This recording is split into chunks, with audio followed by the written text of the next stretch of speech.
Howdy folks, and welcome to the Hillbilly Kitchen. Today we're making a blueberry smoothie.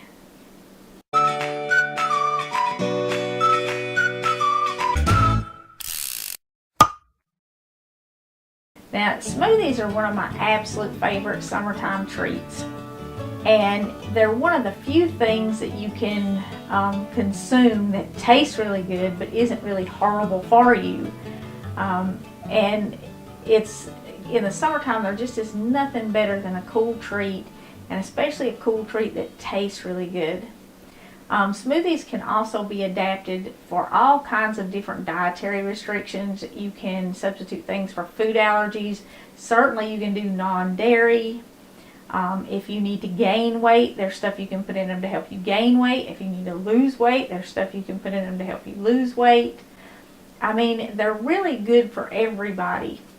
And you can save a ton of money making these at home, especially if you make them with, your excess fruit, the stuff that you haven't had time to eat or you haven't had time to bake with. Throw it in a smoothie and make a smoothie out of it. But let's kind of get started. Like I said, we're doing a blueberry smoothie today. Now, you do want to make sure anytime you're using blueberries, whether it's blueberries or strawberries or whatever, that you wash them first. Says that on the package though. And I'm going to put quite a few of these blueberries in here.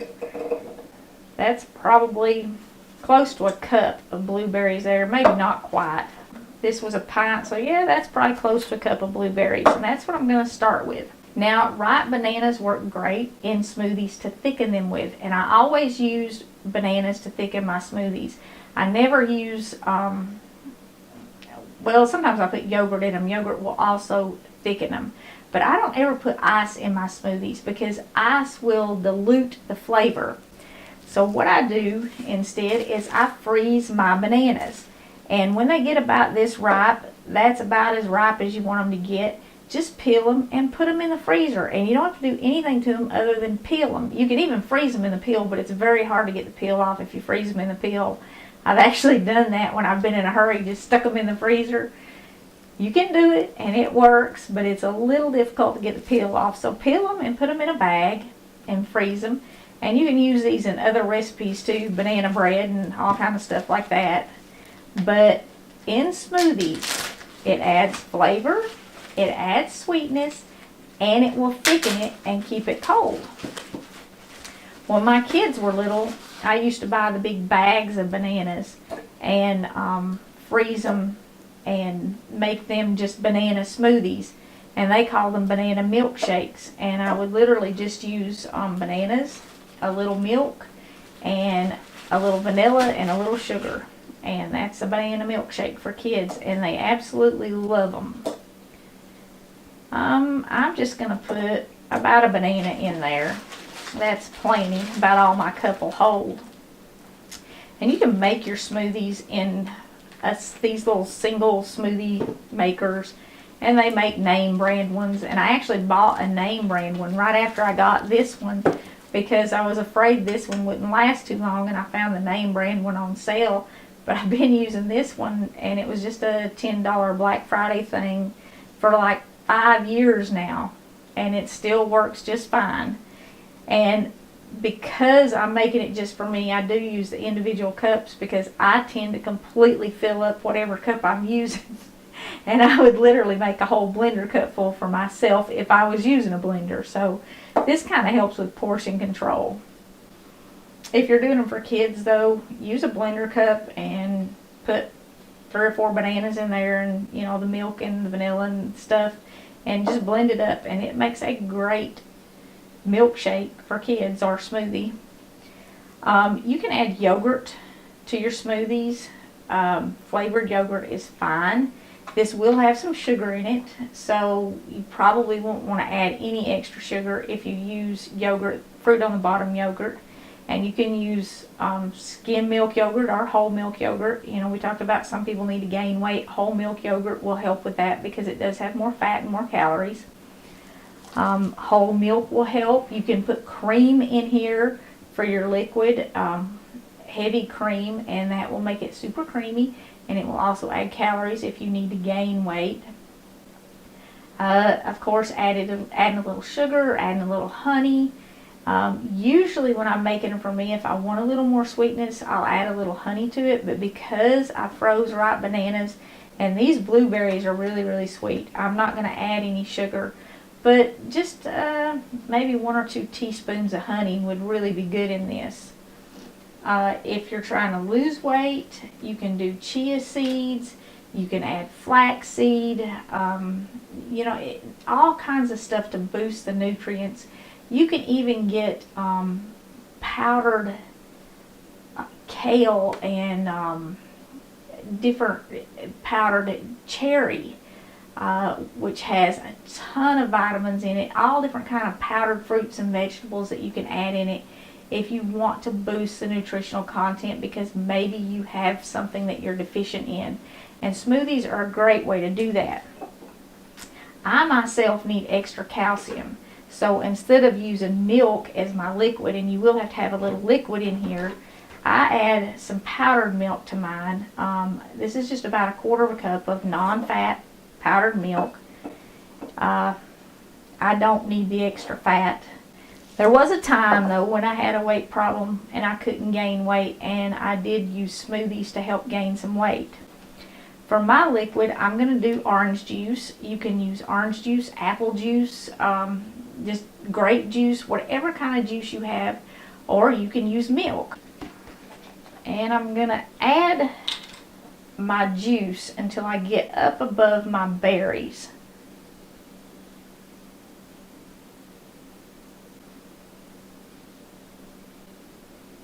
That's about good right there.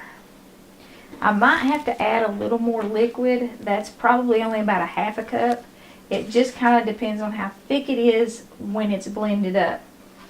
Now, I like a little vanilla in most of my smoothies. It just kind of boosts the flavor. Vanilla and fruit, the vanilla really accents the flavor. You don't have to do vanilla, but you do want to be careful and not do too much. Like 1/4 teaspoon in this smoothie is plenty. If you get more than that, it's going to have kind of a strange taste to it. And like I said, you can blend this up in any kind of blender, one of these little personal blenders, a big blender cup. I do the personal blender for portion control because I tend to overdo it with smoothies.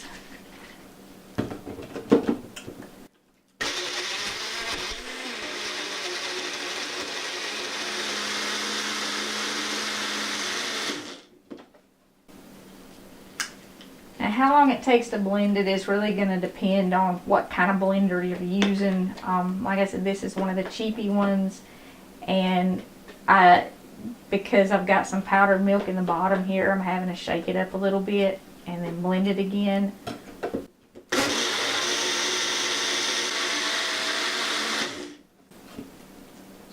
Okay, that's pretty good. And the stuff you can add to smoothies is absolutely endless. Any kind of dietary need that you have, you can pretty much help meet that with smoothies. And if you don't always get enough fruits and vegetables in your diet, this is a great way to get a whole lot of them in a tasty treat. I know kids a lot of times especially don't get enough fruits and vegetables in their diet. So smoothies are really great for kids. And the money you can save at home is just unreal making them at home. Any frozen fruit will work. You can use frozen blueberries in this. You can make them with frozen strawberries. The more frozen fruit you have though, like the only frozen thing I had was my bananas. If my blueberries were frozen too, I would probably have to add a little more orange juice because I would have to have that liquid. It would be too thick. But you can see here, it's really thick. It sticks to my straw. It's going to be really cold because my blueberries were cold and my bananas were frozen. And that's exactly what you want in a smoothie. Just kind of make it your own. You can use any berries, strawberries, blueberries. You can put pineapple and banana in it, maybe a little coconut water instead of the orange juice, or pineapple, banana, and orange juice is great. I do that a lot. You can even get the juice blends and add them. If you've just got the frozen bananas, but you've got some of the pineapple orange banana juice, that makes a great smoothie. Anything like that, and it's just a really good, really light, easy summer treat. Cool you off on those hot days. If you've never made smoothies at home, or you've never had a smoothie, give these a try this summer, because it really is my favorite summer treat. And when fruit's in season, it's so inexpensive. And even frozen fruit is usually on sale more often in the summertime because it is more abundantly available. So hit those fruit sales. Even the discounted fruit works great in smoothies. Before we go, I want to say hi to Evangeline. I met her about a week or so ago, and she gave me some pepper plants and tomato plants for my garden. They did survive blackberry winter, but I think they might drown out there today. It's rained so much. She has a YouTube channel called Minton Family Homestead. She does a lot of canning videos on there, so that might be something y'all want to check out, especially given the current food situation. Speaking of the current food situation, we have had still a few comments where people need food boxes. Right now, well actually for about the last 2 weeks, I have not been able to get enough stuff in the grocery store to even fill a box. All that kind of stuff that could be packaged and sent is also the kind of stuff that has to be processed, and it's the kind of stuff that has long-term food storage options. So since the stimulus checks have come out, that kind of stuff has just been totally sold out in the grocery store.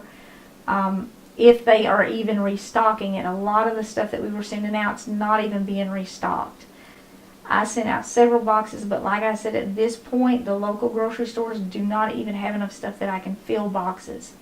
Another reason why the local grocery stores don't have enough to fill boxes is that the government has bought several $100 million worth of food to stock food pantries, and food pantries are very, very well stocked right now, and a lot of them are doing home deliveries for folks who can't get out. So if you are still in need of food, there are like 1 or 2 people who say they can still help, but there's not many people who live in a place where they can get food. I would recommend that you check your local area for food pantries, because they are very well stocked right now. They're better stocked than the grocery stores are in most places. Call your local churches, maybe they can help you out and make sure you get something. Shipping it right now just is not an option, and I'm sorry.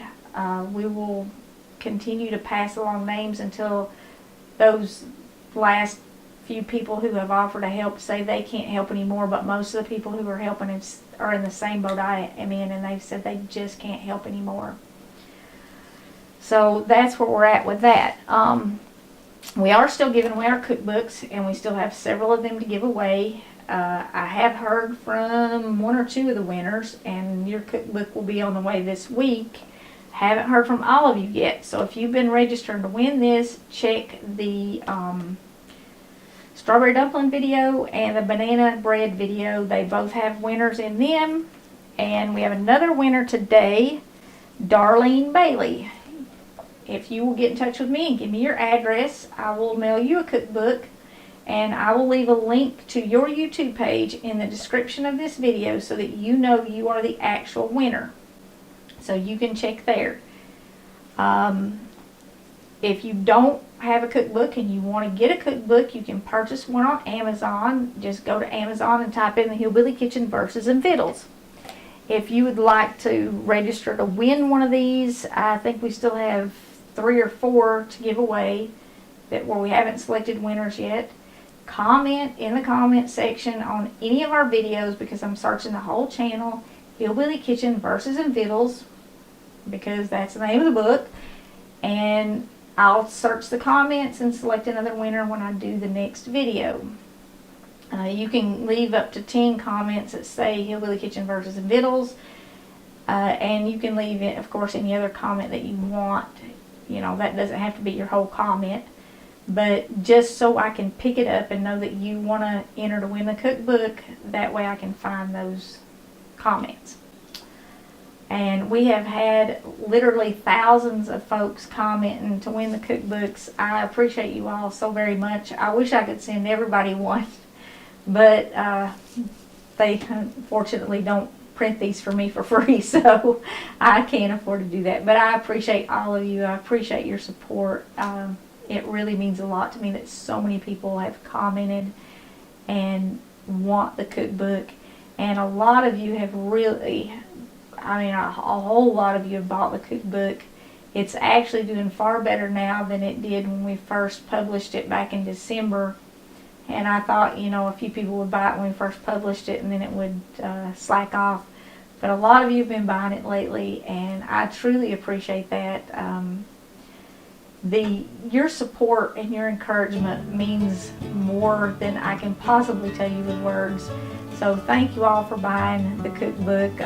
There are a few mistakes in it, and I've been using one because it has obviously all my recipes in one place. And I'm sorry about the mistakes, but there's not too many. I appreciate all of you being so kind and not pointing out all the mistakes. But thank you so much for joining us in the Hillbilly Kitchen. Don't forget to click like and subscribe before you leave. And until next time, remember to put God first.